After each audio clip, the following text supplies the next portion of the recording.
কোন অসুখ হয়েছে, চোখ বন্ধ করে কারো কাছে আগে যাওয়ার দরকার নাই। সূরা ফাতিহাকে আমরা শুধু সূরা ফাতিহা জানি, কিন্তু না, এই সূরার নাম হলো সূরাতুশ শিফা। সমস্ত রোগের ঔষধ সূরা ফাতিহার মধ্যে আছে। সূরা ফাতিহা পড়ে, এই সুন্দর সূরাটা পড়ে পানিতে দম দিয়ে পানি 3 ঢোকে পান করবেন। আল্লাহ তাআলা মৃত্যু রোগ সারা সমস্ত ঔষধ আল্লাহ তাআলা এই সূরার মধ্যে দিয়ে দিয়েছেন। আগে রোগ বেশি ছিল না, এখন রোগ বেশি। বলেন, ডাক্তারও বেশি, হসপিটালও বেশি, রোগীও বেশি, নতুন নতুন রোগও চলে এসেছে। আগে এত রোগ ছিল না। যখন আপনি পাপ করবেন, পাপ আপনাকে ঘেরাও করে ফেলবে। যে সমাজে পাপ বেড়ে যাবে, সেই সমাজের রোগও বেড়ে যাবে। পাপ রোগকে টেনে আনে। কোরআন বলছে, বালা মান কাসাবা সাইয়্যাতান ওয়া আহাতাত বিহি খাতিআতুহু উলাইকা আসহাবুন নার হুম ফিহা খালিদুন। তুমি যখন পাপ করবে, তোমার মধ্যে 7টা বদগুণ চলে আসবে। নাম্বার 1, তুমি নির্লজ্জ হয়ে যাবে, লজ্জা থাকবে না। যে পাপ করে তার কি লজ্জা থাকে নাকি? চুরি করতে গিয়ে বাড়ির মধ্যে ধরা পড়ে গেছে, তোমার কি লজ্জা শরম নাই? মানুষের বাড়িতে চুরি করে এসে ধরা খাও, হাটে চুরি করে ধরা খাই, তাই লজ্জা পাই না, লজ্জা থাকে না। পাপ করলে মানুষ নির্লজ্জ হয়ে যায়। নাম্বার 2 হলো তার সৌন্দর্য নষ্ট হয়ে যায়। বিড়ি খেলে তার ঠোঁটটা কি হয়? চেহারা দেখতে কি ভালো লাগে না খারাপ লাগে? মদ খেলে কি লাল হয়? চোখটা লাল হয়ে যায়। চেহারা দেখলেই মনে হয় এটা মদারু, চেহারা দেখলেই মনে হয় গাজারু, চেহারা দেখলেই মনে হয় বিড়িখোর, ঠিক কিনা? আল্লাহ আমার এত সুন্দর চেহারা বানায়া দিয়েছেন, এত সুন্দর সুরত বানায়া দিয়েছেন। আকাশ সুন্দর না আমি সুন্দর? কেউ কিছু কয় না। আকাশ সুন্দর না মানুষ সুন্দর? সূর্য সুন্দর না মানুষ সুন্দর? পৃথিবীর সকল সৃষ্টির চাইতে সুন্দর করে বানিয়েছেন কাকে? মানুষকে। আমার বন্ধুগণ, একটা ঘটনা মনে পড়লো আমার। বাদশাহ হারুন নামে একজন বড় বাদশাহ ছিলেন। তার গিন্নির সাথে, বউয়ের সাথে একদিন চাঁদনি আকাশের নিচে নিরিবিলি একটা পরিবেশে, চতুর্দিকে সম্পূর্ণ পিনপতন নীরবতা, স্ত্রীকে নিয়ে চাঁদনি আকাশের নিচে বসে গল্প করতে করতে বলছে, আমার গিন্নি, আই লাভ ইউ, আমি তোমাকে খুব ভালোবাসি, আমি তোমাকে খুব পছন্দ করি, তুমি আমার চোখে আকাশের যে চাঁদ আছে সেই চাঁদের চেয়েও সুন্দর। বউ বলতেছে, পাম দিচ্ছ? এইরকম হয় না বলেন তো? হয়তো এটা যেন স্বামী স্ত্রীর মধ্যে হয়, অন্য কোথাও কিন্তু হওয়া যাবে না। 14ই ফেব্রুয়ারিতে যে ফুলগুলো দিল, এটা কি স্বামী স্ত্রীকে দিল না মগামগিকে দিছে? এই সমস্ত দিবস তারাই পালন করে যাদের ঈমান থাকে না। এটার নাম ভালোবাসা না, এটার নাম হচ্ছে বেহায়া দিবস। আজকের সমাজে মেয়েরা যত কাপড় খোলে, এদেরকে বলা হয় আধুনিক। যে নায়িকা যত কাপড় খুলতে পারে তাকে বলা হয় সাহসী অভিনেত্রী। এই নোংরামি মুসলমান কখনো দেখাতে পারে? মুসলমান দেখাতে পারে? বাদশাহ হারুন স্ত্রীকে বলছে, স্ত্রী আমার, তুমি কি ভাবতেছ আমি এমনি এমনি বলছি না, সত্যি তুমি আমার চোখে আকাশের চাঁদের চেয়েও সুন্দর। যদি না হও সুন্দর তাহলে তুমি তালাক। দেখেন তো, 1 লাইন বেশি বলে ফেলছে। মোহাব্বত করতে গিয়ে তো এত বেশি বলা যাবে না। এই বলেই লেগে গেছে প্যাঁচ। এমন প্যাঁচ লাগছে এখন, সব মুফতি ডেকে বলতেছে কি করা যায়। এখন কম জানা কিছু আলেম ওলামা তো থাকে, বলে ফেলছে বউ তালাক। আরো জটিল, আরো সমস্যা। কোরআনের সবচাইতে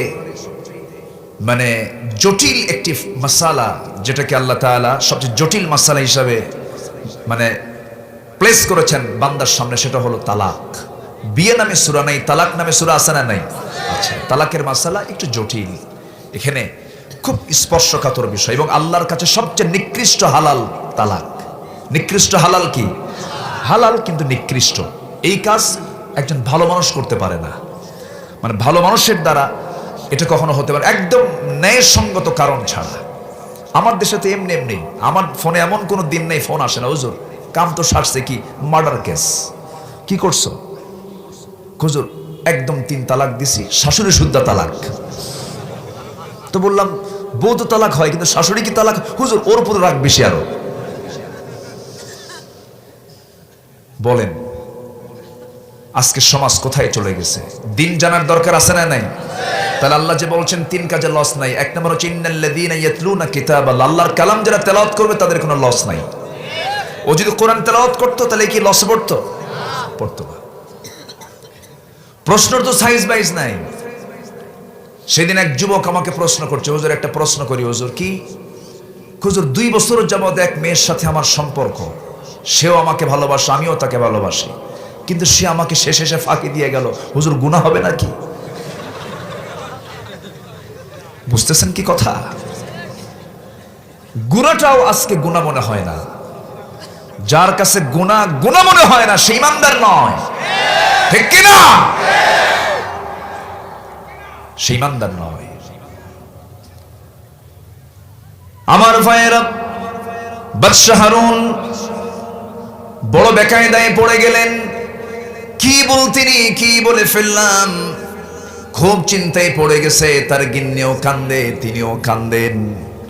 কিন্তু বড় একজন মুফতির কানে যখন সংবাদ চলে গেছে রাজ দরবার চরমোত্তপ্ত অবস্থা, এবার বাদশা হারুনকে সামনে পেয়ে বলছেন, সমস্ত ওলামাদেরকে আপনি ডাকেন, আমি এটার ফয়সালা দিয়ে দিচ্ছি।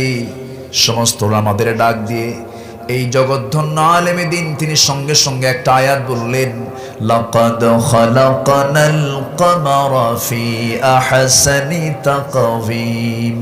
ঠিক বলেছি না ভুল বলেছি? আয়াত পারেন না আপনারা? লাকাদ খালাকনাল, আমি কি কইছি? কমারা কইছে। কমারা হবে না ইনসান হবে?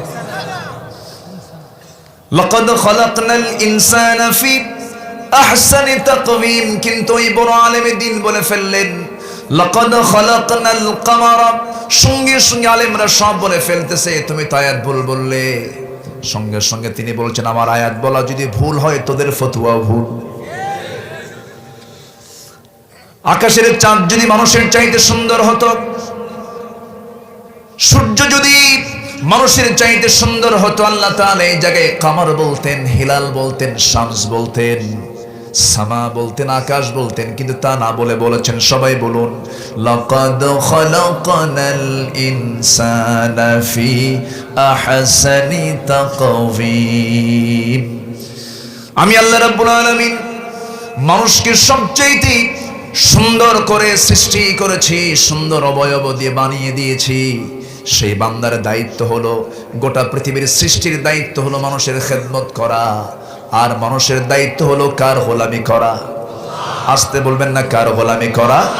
আল্লাহর গোলামি করা। এক জায়গায় না সব জায়গায়?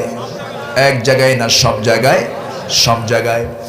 আল্লাহ রাব্বুল আলামিন বান্দাকে ডাক দিয়ে বলছেন, ইয়া আইয়ুহান নাসু উবুদু রাব্বাকুমুল্লাযী খালাকাকুম ওয়াল্লাযীনা মিন ক্বাবলিকুম লাআল্লাকুম তাত্তাকুন।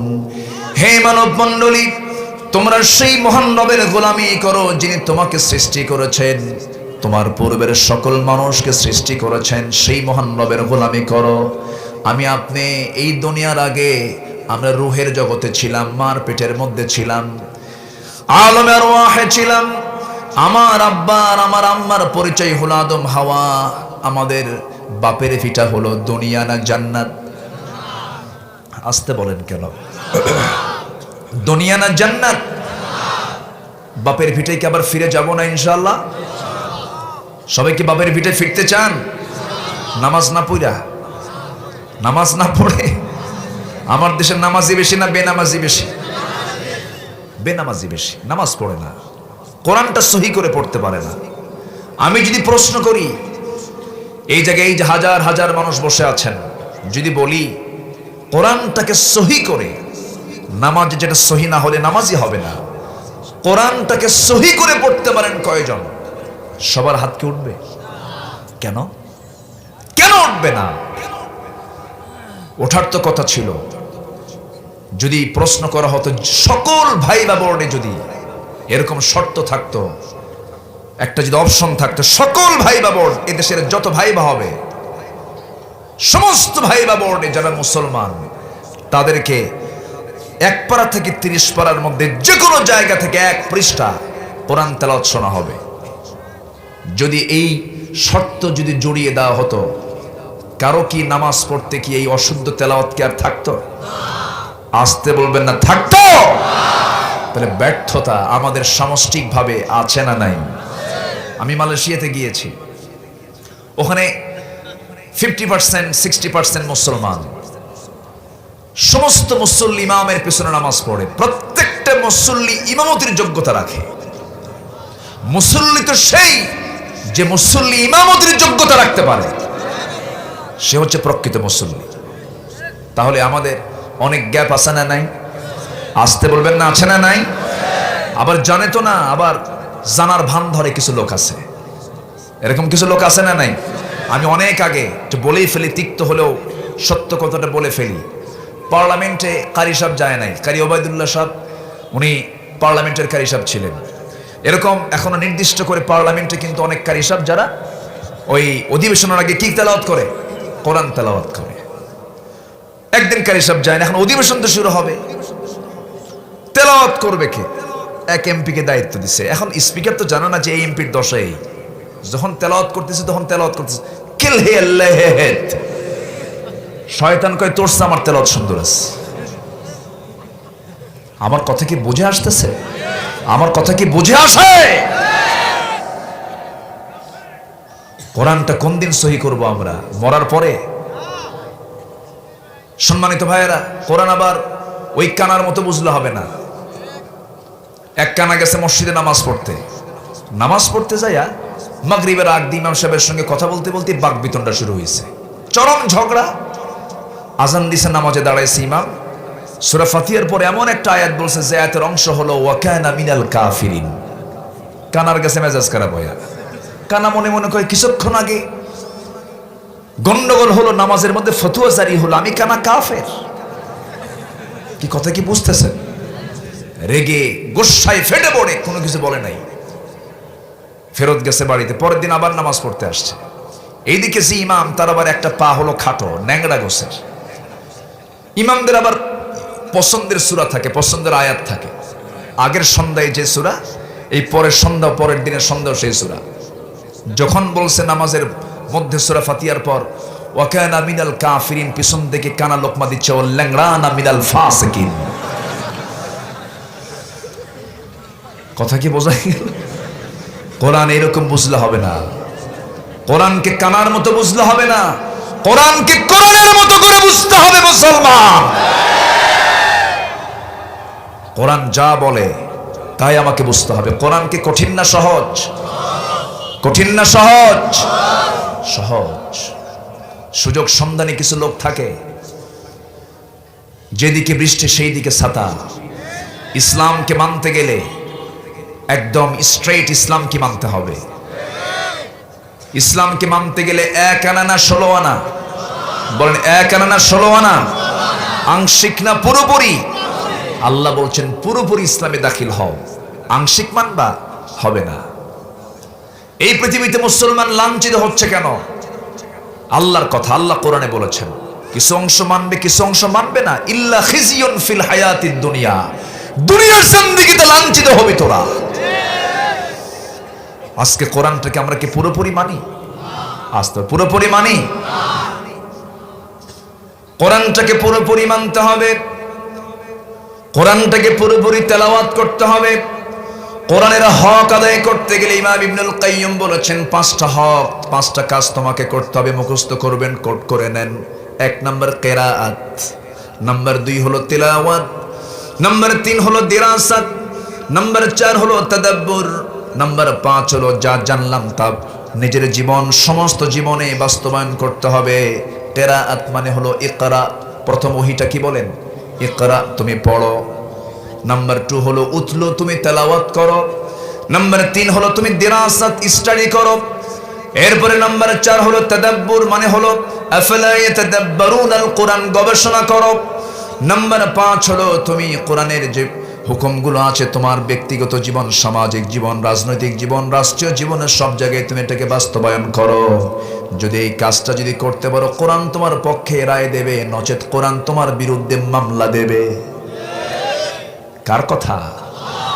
কার কথা? আল্লাহর কথা। মামলা হবে কিন্তু একদিন, সে মামলা হবে আদালতে আখিরাতে। আদালতে আখিরাতে সেই মামলা বাদী কি হবেন জানেন? মামলার বাদী আসামি আছে না, সেই মামলার বাদী হবেন মুহাম্মদ সাল্লাল্লাহু। রাসূলকে আমরা জানি দয়ার সাগর, কিসের সাগর? কিন্তু এদিকে কিন্তু মামলাও আছে। কি কথা কি বুঝতেছেন আপনারা? আমার কথা না, আল্লাহ তাআলা সুন্দর করে বুঝায় দিয়েছেন বান্দাকে। শোনো, এগুলো শুনে নাও। সূরা ফুরকানের 30 নম্বর আয়াত কোট করেন। এখানে অনেক বিচক্ষণ লোকরা আছেন, জ্ঞানজীবী লোকগুলো আছেন। সবাইকে আমি সুন্দর করে বুঝাচ্ছি, আমার কথা দিয়ে নয়, যতটুকু বোঝাচ্ছি আল্লাহর কালাম দিয়ে আমি বোঝানোর চেষ্টা করছি। আমার বন্ধুগণ, সেই দিন আল্লাহ তাআলা আদালতে আখিরাতে বিচার করার জন্য দাঁড়ায়া যাবেন। আবার আল্লাহ নিজে বলছেন, ও পৃথিবীর গোলামেরা, সেই দিন আরশের ছায়া ছাড়া কোনো ছায়া থাকবে না। তবে সেই দিন আমার ছায়ায় 7 শ্রেণীকে আমি জায়গা দেব। এর মধ্যে 1 নম্বর শ্রেণী হলো ইমামুন আদিলুন, ন্যায় বিচারক। যেরকম সুবহানাল্লাহ, আল্লাহ বিচারক, বান্দাও বিচারক। এই জন্য বিচারকের স্থানটা আল্লাহর আদালতেও কয় নম্বরে? দুনিয়াতেও কয় নম্বরে থাকে? 1 নম্বরে থাকে। আমার ভাইয়েরা, সেই বিচারকের দায়িত্ব আমার আল্লাহ তাআলা যখন বিচার করা শুরু করবেন, সেই দিন আল্লাহ তাআলা বলছেন, ফামান ইয়ামাল মিসকালা যাররাতিন খায়রান ইয়ারাহু ওয়া মান ইয়ামাল মিসকালা যাররাতিন শাররান ইয়ারা। যে ব্যক্তি যাররা পরিমাণ ভালো করবে, যাররা পরিমাণ খারাপ করবে, সেদিন সে দেখতে পাবে। সেই দিন রাসূল কি করবেন? কিছু সংখ্যক বান্দার বিরুদ্ধে আল্লাহর কাছে মামলা দিয়ে দিবেন। বাদী হয়ে তিনি বলবেন, কি বলবেন? ক্বালার রাসূল।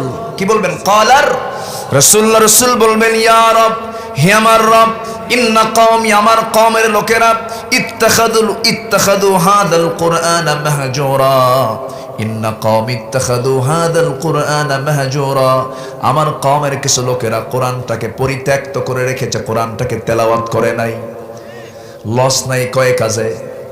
বলেন কয় কাজে? বলেন চলতেছে কয় নাম্বার কাজ? আমার কথা কি বিরক্ত হচ্ছেন আপনারা? বোঝা যাচ্ছে তো আমার কথাগুলো? আপনাদেরকে বোঝানো একটু কঠিন। কেন বোঝানো কঠিন জানেন? চুয়াডাঙ্গার ভাষা পৃথিবীর সেরা ভাষা। কেউ তো আলহামদুলিল্লাহ কইলেন না। পৃথিবীর কোন বাংলা ভাষার মানুষ এত সহি করে কথা বলতে পারে চুয়াডাঙ্গার উপরে, এমন বাপের বাটা কেউ নাই। নাই তো? কুষ্টিয়া তো প্যাঁচ লাগে, কুষ্টিয়াতে পাবনা ঢুকছে, ঠিক কিনা? ঢুকে নাই? ঢুকেছে। যশোরে ওই দিকের ফরিদপুরে কিছু টান ঢুকছে। সাতক্ষীরাতে ওইদিকে প্যাঁচ লাগছে খুলনার, বরিশালের কিছু টান চলে আসছে। কিন্তু এখানে প্যাঁচ লাগার সুযোগ নেই, ভাষা শুরুই হয়েছে এখান থেকে। নদিয়া কি থেকে? বাংলা ভাষার উৎপত্তি হয়েছে নদিয়া থেকে। উৎপত্তির জায়গা তো আর ভুল হয় না। এত সুন্দর ভাষা আপনারা কথা বলেন, এলাকার কে প্রফেসর আর কে রিক্সাওয়ালা বোঝা কঠিন। আলহামদুলিল্লাহ বলবেন না? সবার ভাষা সুন্দর। তো এই সুন্দর ভাষার সামনে আমি কি করে কথা বলি? আমার তো ভাষা আপনার মতো সুন্দর হবে না। কষ্ট পাচ্ছেন নাকি আপনারা? বলি আলহামদুলিল্লাহ। রাজশাহীতে যান, স পাবেন না, সালাম দিতে পারেন না। আসসালামু আলাইকুম আগে সালায়ের পরে দুলাভাই। নোয়াখালী তো আরো সুন্দর। নোয়াখালী আরো সুন্দর না?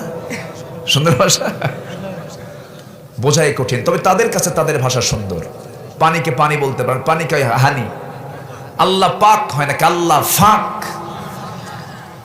হয় না, পারে না তারা।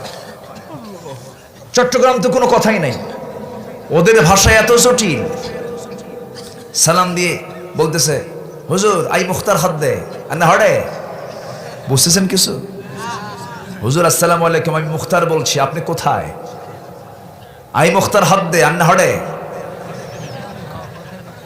বোঝার কিছু কায়দা আছে? বোঝার কোনো কায়দা নেই। এদিক থেকে চুয়াডাঙ্গা অনেক ভালো, বলি আলহামদুলিল্লাহ। আপনাদের সাথে রাসূলুল্লাহর মিল আছে।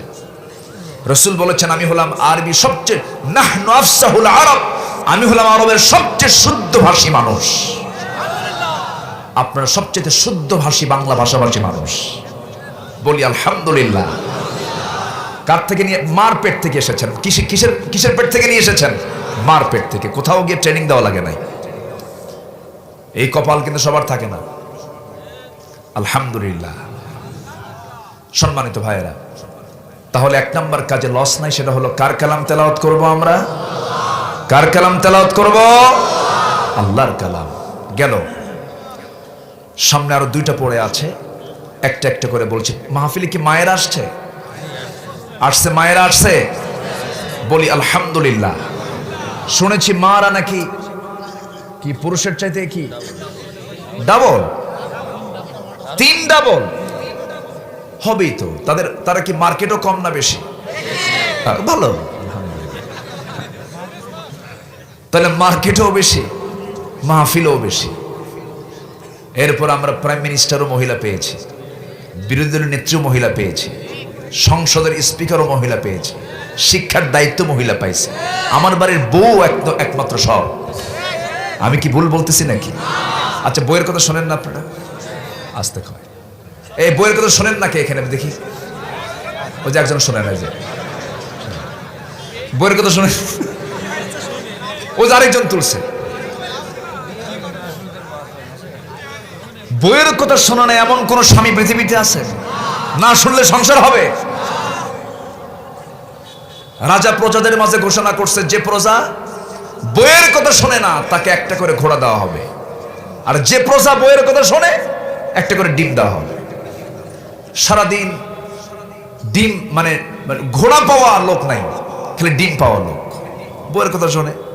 এক বেচারি যা বলতেছে, রাজা মশাই জীবনে বইয়ের কথা শুনি নাই। যা আস্তা বলে, একটা ঘোড়া নিয়ে চলে যা। কালো একখান ঘোড়া নিয়ে চলে গেছে বাড়িতে। বউ কয়, তোমার কি রুচি নাই? কি ঘোড়া আনছো তুমি? একটু কালার হলো নাকি? যাও চেঞ্জ করে লাল ঘোড়া নিয়ে আসো। কাচ্চা নিয়ে আসতেছে।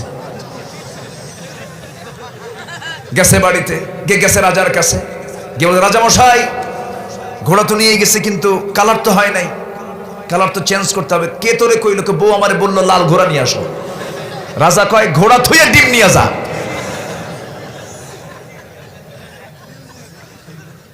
সন্ধ্যার দিকে রাজা রানীর সামনে দাঁড়ায় আছে। রানী এখন হাসতে হাসতে বলে, রাজা মশাই কি আপনার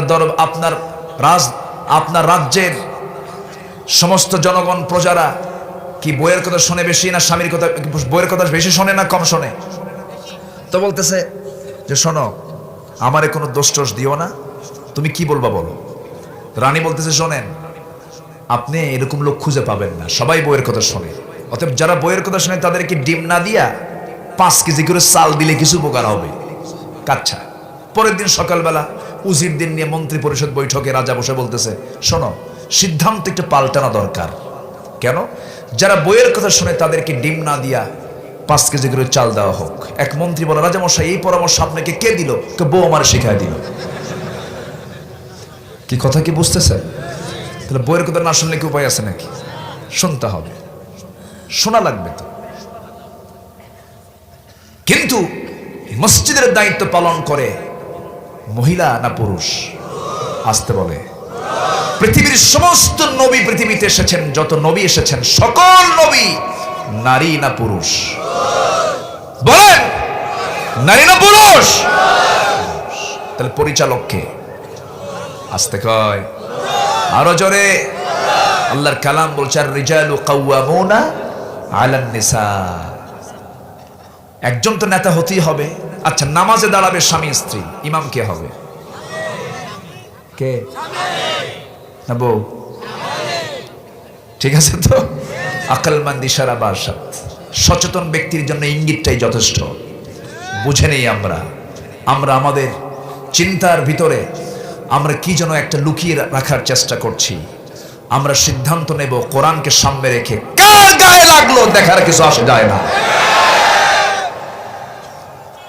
আমার ভাইয়েরা, একটু কান লাগাবেন। নাম্বার 1, কোরআন তেলাওয়াত না সহিহ হলে নামাজ হবে না। এইজন্য আল্লাহ রাব্বুল আলামিন তেলাওয়াতের কথা বলে এবার নামাজের কথা বলছেন। এরপরে নামাজের প্রসঙ্গে এসেছে, আমরা কোরআন তেলাওয়াতটা করব সুন্দর করে, কোরআন শুনবো বেশি, গান শুনবো। হ্যাঁ, গান শুনবেন, এটা কেমন কথা? হুজুর তালে কইছি। গানের ধারে পাশে যাব না আমরা, অশ্লীল কোনো নাটক সিনেমায় যাব না আমরা, হারাম কোনো কাজে যাব না আমরা। আমার দেশে এমনও সভাপতি পাওয়া যায় যে মাহফিল কমিটির সভাপতি, আবার যাত্রা কমিটির সভাপতি।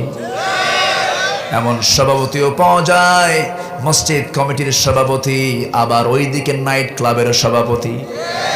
সারা রাত নাইট ক্লাবে ঢুকে মদের কারবার নিয়ে ব্যস্ত থাকে।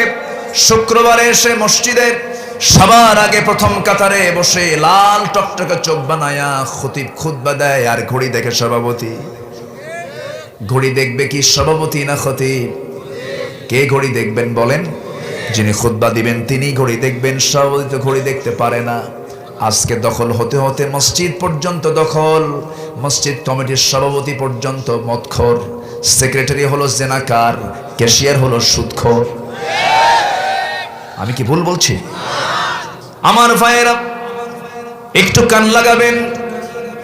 মসজিদ কমিটিতে কারা থাকবে আর কারা থাকবে না এমন কথা মনে হয় কোরআনের কোন আয়াত মনে হয় নাই। আসতে বলবেন না, আছে না নাই? কোরআন খুলে দেখেন, ইন্নামা ইয়ামুরু মাসাজিদাল্লাহি মান আমানা বিল্লাহ। মসজিদের দায়িত্ব পালন করবে তারা যারা নামাজ কায়েম করবে, যারা আল্লাহকে ভয় করবে, যারা নেশা করবে না, সুদের কারবার করবে না, জেনার কারবার করবে না, বেনামাজি থাকবে না। এই সমস্ত লোকগুলোই মসজিদের দায়িত্ব পালন করবে। কিন্তু খতিব সাহেব খুতবা দিবেন কেমনে? 3 পদে 3 বদমাইশ বসা। কেমনে খতিব খুতবা দিবেন? হঠাৎ করে একদিন আয়াতের মধ্যে, আলোচনার মধ্যে একটা আয়াত মুখ ফসকে বের হয়ে গেছে, লা তাকুলুর রিবা আদআফাম মুদাআফা। তোমরা চক্রাকারে সুদের কারবার করো না, সুদ খেও না। এই আয়াত বলা মাত্রই হঠাৎ করে সভাপতির চোখের সঙ্গে খতিবের চোখের আই কন্টাক্ট হয়ে গেছে, চোখের সঙ্গে চোখ লেগে গেছে। খুতবা দেওয়া শেষ, নামাজ শেষ, সভাপতি সাহেব এসে বলতেছে, হুজুর আপনি ওয়াজ করছেন সুদের বিরুদ্ধে বলছেন, কিন্তু আপনি তো জানেন আমি সুদ খাই, কিন্তু আপনি আমার দিকে ছায়া থাকলেন কেন? কি কথা কি বুঝতেছে? কি বোঝা যায় কথা? আমার বন্ধুগণ, আমার ভাইয়েরা, এই জন্য আমাকে আপনাকে সচেতন হওয়া দরকার, সজাগ থাকা দরকার। আপনি মুসল্লি, আপনার দায়িত্বে যদি সুদখোর হয় তা হবে না। আল্লাহ তাআলা আমাকে দুনিয়াতে পাঠিয়েছেন অন্যায়কে সমর্থন করার জন্য নাকি? অন্যায় সমর্থন করার জন্য নাকি? আমার দায়িত্ব, আল্লাহ তাআলা আমাকে দুনিয়াতে পাঠিয়ে দিয়েছেন তা'মুরুনা বিল মারুফ ওয়া তানহাউনা আনিল মুনকার। সৎ কাজের আদেশ দাও, অসৎ কাজের বাধা দাও। কার কথা? আসতে বলবেন না, কার কথা? উচিত ছিল সচেতন মুসল্লি ওই সমস্ত বেয়াদব, বেনামাজি, সুদখোর, মদখোরদেরকে মসজিদের পথ থেকে ঘাড় ধাক্কা দিয়ে বের করে দেওয়া। কষ্ট পাচ্ছেন? কোন দিন আমরা সচেতন হব? কোন দিন আমরা সচেতন হব? মসজিদ পাকা হচ্ছে, ঈমান কি হচ্ছে? কাঁচা হচ্ছে। মসজিদ পাকা করে, পাকা হয়, অনেক সুদখোর টাকা দেয় মসজিদে, আছে না নাই? আচ্ছা, কিন্তু মসজিদ নাপাক হবে না। তুমি সুদ খাইয়ে দিছো, তোর দোষ, তোর তো দান কবুল হবেই না। তুই সুদের টাকা দিলে আরো গুনাহ হবে, ঠিক কি না? আমার ভাইয়েরা, আমার বন্ধুগণ, সেই জন্য বলছি, আমরা আল্লাহর গোলাম যদি হতে চাই, গোলাম হওয়ার ভান ধরা যাবে না, প্রকৃত গোলাম হব আমরা। হারামকে ছেড়ে দেব, হারামকে বর্জন করব, হালালকে ধরবো আমরা। একজন মানুষ জান্নাত পাওয়ার জন্য সোজা কথা, আল হালালু বাইয়িন ওয়াল হারামু বাইয়িন। হালালটা স্পষ্ট আছে, হারামটা স্পষ্ট আছে। কোরআন তেমন একটা জানালার নাম, যে জানালায় চোখ রাখলে বান্দা দুনিয়াতে বসেই জান্নাত জাহান্নাম দেখতে পায়। জোরে বলি সুবহানাল্লাহ। এই জন্য আমরা জান্নাতের কাজগুলো শিখে নেব, জাহান্নামের কাজগুলো জেনে নিয়ে এটাকে বর্জন করে ফেলবো। এই জন্য কোরআন তেলাওয়াত করার দরকার আছে না নাই? আসতে বলবেন না আছে না নাই? কোরআন তেলাওয়াতটা আমরা সুন্দর করে করব।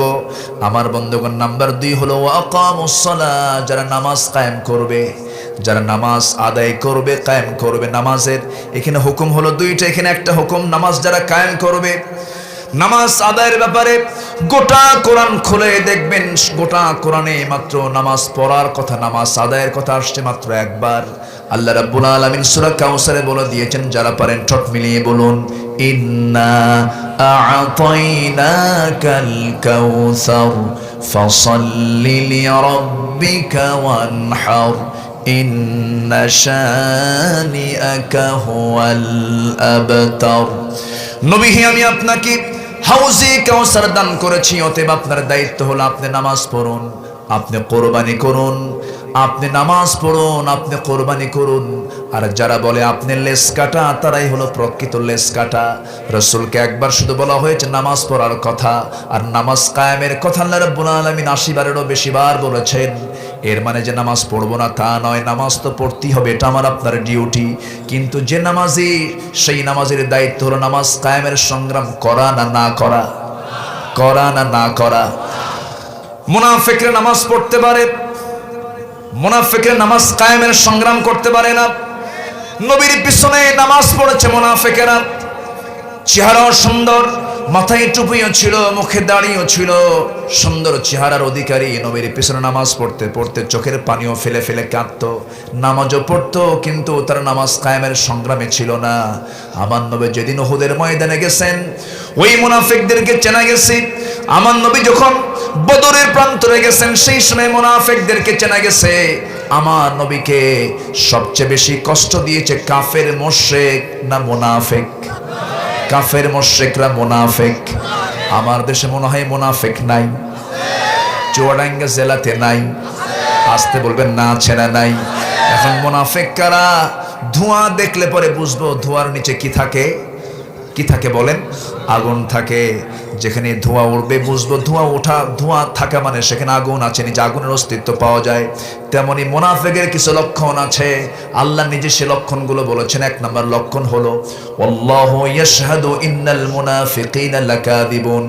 মুনাফিকদের 1 নম্বর লক্ষণ হলো তারা শুধু মিথ্যা কথা বলে। তাহলে বলেন মুনাফিক কে আছে? মুনাফিক যে নিজেও হই নাই বলবো কেমনে? কথাটা বুঝেন?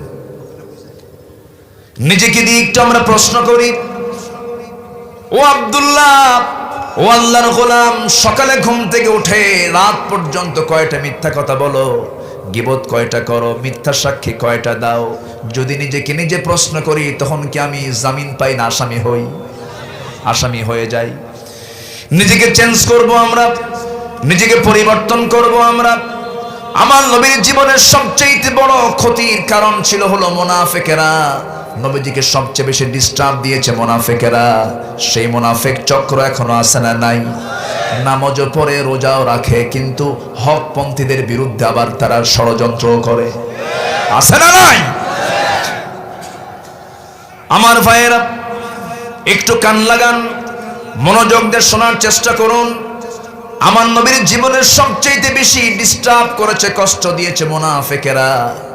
একটা দৃষ্টান্ত বললে জিনিসটা স্পষ্ট হয়ে যাবে। আমার নবীজি মদিনার মাটিতে যখন চলে গেছেন, মক্কার মানুষ তাকে মক্কায় থাকতে দিল না। রাসূল কি কারো বাড়ি থেকে আগুন ধরিয়ে দিয়েছিলেন নাকি? কারো জমির আইল ঠেলছিলেন নাকি? আমার নবীর মুখের ভাষা মনে হয় ভালো ছিল না। রাসূল কি কাউকে মনে ঠকাইছিলেন মনে হয়। কিন্তু রাসূল ঘরের ভিতর থেকে রাতের আধারে লুকোচুরি করে মক্কা থেকে মদিনায় কেন আসলেন, কেন হিজরত করলেন? এটার কারণ কিন্তু অন্য কোনো কারণ নয়। রাসূল বলেছেন, ও দুনিয়ার মুসলমান, এই দুনিয়া যার হুকুম চলবে তার। মদের কারবার চলবে না, সুদের কারবার চলবে না, জিনার কারবার চলবে না, কোন প্রকার খুন চলবে না। এই সমস্ত অন্যায়ের বিরুদ্ধে রাসূল যখন প্রতিবাদী হয়ে দাঁড়ালেন, আবু জেহেল বলে, মুহাম্মদ শোনো, পানির চাইতে আমার মদ প্রিয়, বইয়ের চাইতে আমার জেনা প্রিয়। যেরকম নাউজুবিল্লাহ, আমার কারবার হলো সুদের কারবার। মুহাম্মদ, তুমি আমার জায়গায় আগুন ধরায় দিতেছ, আমি তোমাকে হালে ছাড়বো না। নবীর বিরুদ্ধে সে দাঁড়িয়ে গেল, সাহাবায়ে কেরামকে ধরে ধরে মারে, যাকে পায় তাকে মারে, নির্যাতন করে। আহারে, বেলালের কথা কে না জানেন? বেলাল লোকটা, মানুষটা ছিলেন কালো। এই ঘন কালো মানুষটা আফ্রিকান নিগ্রো মানুষ, মক্কায় গোলাম হয়ে এসেছেন, বিক্রি হয়ে এসেছেন। দাস প্রথা সেই সময় ছিল, দাস বিক্রি হয়ে যেত, গোলাম হয়ে তিনি এসেছিলেন। কিন্তু রসুলকে পেয়ে রসুলকে তিনি চিনতে পারলেন, কালিমা পড়ে নিলেন। সঙ্গে সঙ্গে বেলালের বিরুদ্ধে ষড়যন্ত্র শুরু হয়ে গেল, হত্যার পরিকল্পনা পর্যন্ত করা হলো। মুনিব উমাইয়া এসে লাফ মেরে তার বুকের উপর উঠে বসে বলছে, বেলাল, শুনলাম তুই নাকি ঈমান গ্রহণ করেছিস, ইসলাম গ্রহণ করেছিস, তোকে মেরেই ফেলবো। বেলাল বলছেন, মেরে ফেলো, হাসতে হাসতে মরে যাব, আল্লাহর দিন থেকে এক চুল পরিমাণ নড়ব না। সেই উমাইয়া করলো কি? বেলালের বুকের উপরে বসে বেলালের মুখ থেকে জিকির বন্ধ করার জন্য বারবার সূরা ইখলাস তিনি পড়ছেন। মুখের ভিতরে বাম হাত ঢুকায়া দিয়া টান মেরে জিহ্বাটা বাইরে বের করে বাবলা গাছের কাঁটা ঢুকায়া দিয়েছে। ফিনকি দিয়ে রক্ত বের হয়ে গেছে। সেই রক্তগুলো গড়ে গড়ে পড়ে, মুখ থেকে কোনো আওয়াজ বের হচ্ছে না। বেলালের নখটা উঁচু করে বলতেছে, ও মাইয়া, তুমি আমার মনিব, আমি তোমার গোলাম, আমি তোমার দাস। শক্তি দিয়ে আমাকে তুমি আজকে পরাজিত করতে চাচ্ছ। আমার জিহ্বা তুমি অচল করে দিতে পারলেও আমার দিলের মধ্যে আমি আমার আল্লাহর নাম অঙ্কন করে নিয়েছি। কি নির্যাতন, কি নিপীড়ন! আমার বন্ধুগণ, নবী যেই সংবাদ শুনতে পেলেন, সঙ্গে সঙ্গে বলছেন, আবু বকর, আল্লাহ তোমাকে প্রচুর সম্পদের মালিক বানিয়েছেন। উমাইয়া লোভী মানুষ, উমাইয়ার মুখে গিয়ে কয়েক স্বর্ণ মুদ্রা, কয়েক হাজার স্বর্ণ মুদ্রা তুমি দিয়ে দাও, আমার বেলালকে মুক্ত করে আমার সামনে আনো, আল্লাহ তোমার জন্য জান্নাতের দরজা খুলে দিবে।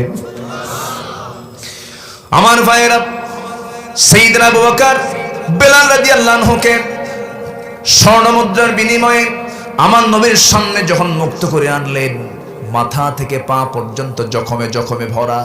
নবীজি বেলালকে দেখে বলছেন, বেলাল রে, চিন্তা করো না, তোমার এই যে দেহ থেকে রক্ত ঝরেছে, চিন্তা করো না, এই জমিনেই আল্লাহর দ্বীন কায়েম হয়ে যাবে রে।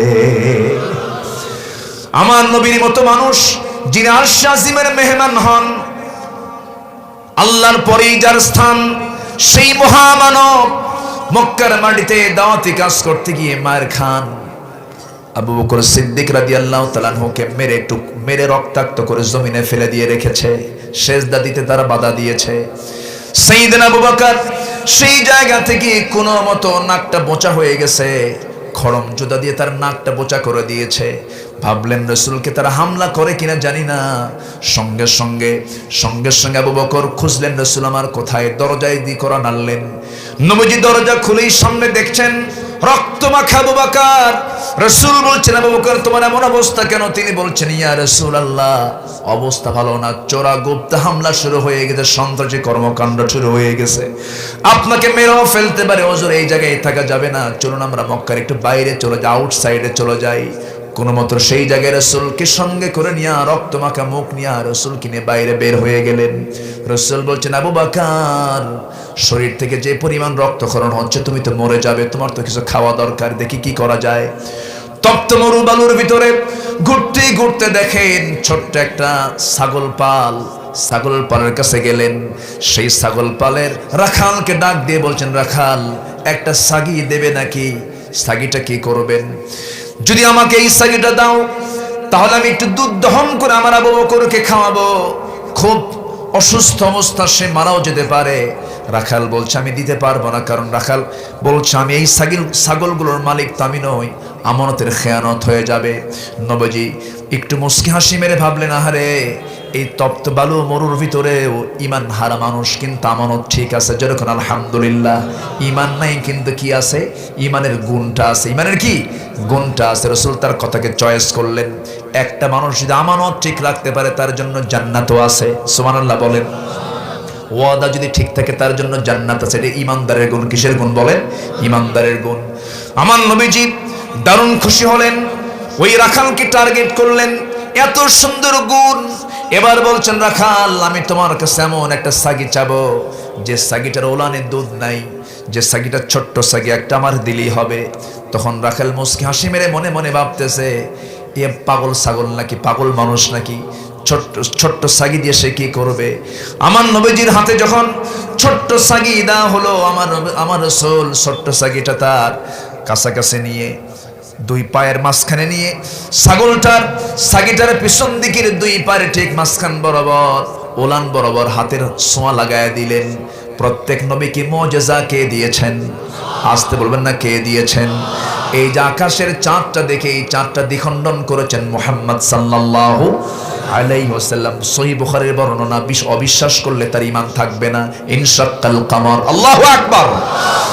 আমার নবীজি দুইটা হাত ওলানের কাছে রাখলেন, ওলানটা দুধে ভরপুর হয়ে গেছে। এবার রাখালকে বলছেন, রাখাল তুমি আমার জন্য একটা সুন্দর একটা পেয়ালা নিয়ে আসো, কাদাহ নিয়ে আসো, পেয়ালা নিয়ে আসো। পেয়ালা নিয়ে আসা হলো, বাটি নিয়ে আসা হলো। সেই বাটিতে দুধ দহন করে করে বাটি দুধ পূর্ণ করলেন।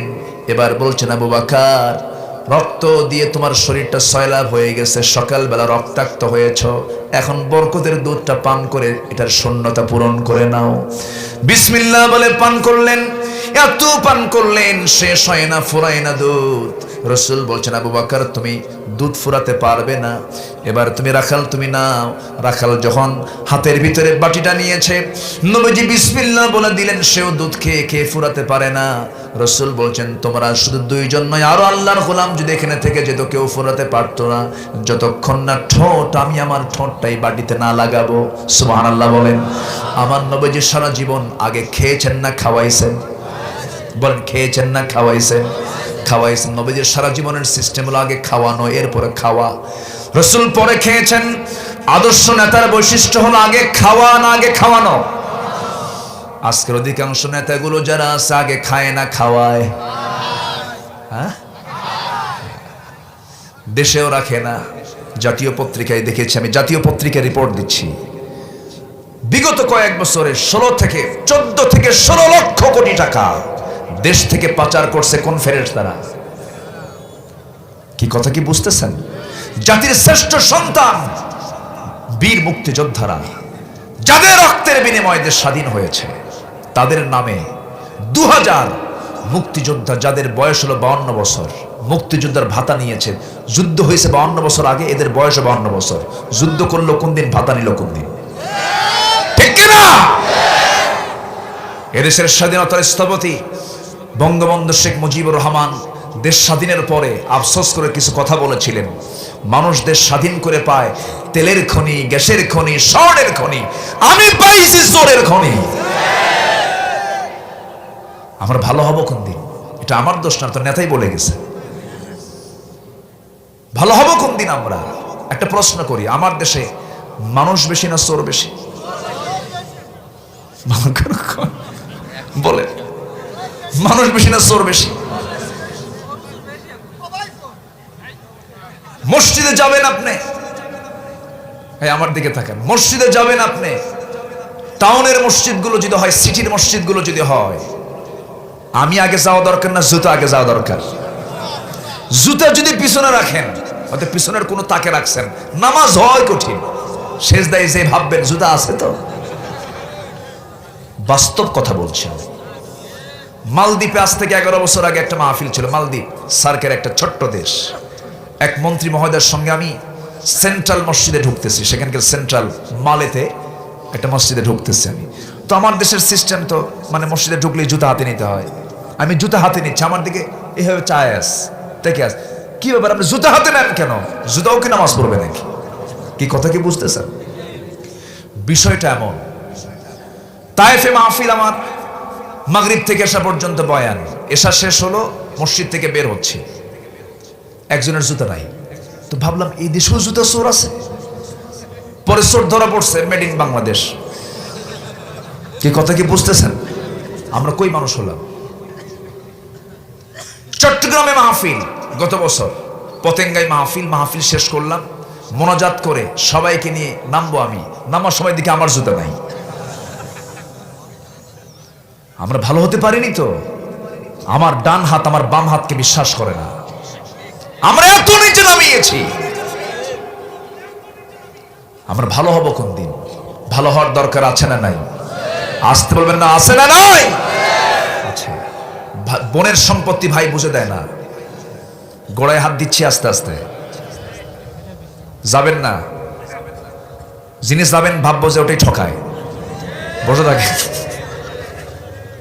বোনের সম্পত্তি ভাই বুঝে দেয় না, আছে না নাই? বুঝে দেয় না। আপনি কি যে মার পেট থেকে বের হয়েছেন সেই মার পেট থেকে কি আপনার বোন বের হয় নাই, আসে নাই? বোনকে আপনি ঠকান কেন? বোন আসে লজ্জায় বলতে পারে না। এক যুগ আগে বাপ মারা গেছে, যেদিন মারা গেছে লিযযাকারি মিসলু হাযযিল উনসাইন, যারা আইন পড়েন তারা বুঝতে পারতেছেন সূরা নিসার সেই আয়াতটা, লম্বা আয়াত। আল্লাহ তাআলা কোরআন যে আল্লাহর পক্ষ থেকে নাজিল হওয়া, এর চাইতে বড় প্রমাণ আর দেখি না আমি। আল্লাহু আকবার বলেন। ফারায়েজের পদ্ধতি কি? আমেরিকায় নতুন করে আইন করলো, নতুন করে শুধু আইন করে, এই মিরাসের আইন করে, ফারায়েজের আইন করে। একবার ওরা আইন করলো যে বাপের যে বড় সন্তান সে একটু বেশি পাবে। কয়েক বছর খালি বড় ভাই মরে যায়। বড় ভাই কি হয়? খালি মার্ডার হয়, মানে বড় ভাইয়ের সম্পত্তি বেশি পায়, এই জন্য বড় ভাই থাকে না। বড় ভাই থাকে না, মেরে ফেলে। কিন্তু দেখেন ফারাইজ আল্লাহ তাআলা কি সুন্দর করে দিয়েছেন, কেউ বাদ পড়েনি। আল্লাহু আকবার বলেন। বোন পাবে যা, আপনি বুঝে দিবেন, আপনি যেদিন মারা যাবে সেদিনই তো সে অংশ পেয়ে যায়। এক যুগ চলে যায়, দেয় না। মাঝে মাঝে দাওয়াত দেয়, মাঝে মাঝে কি করে?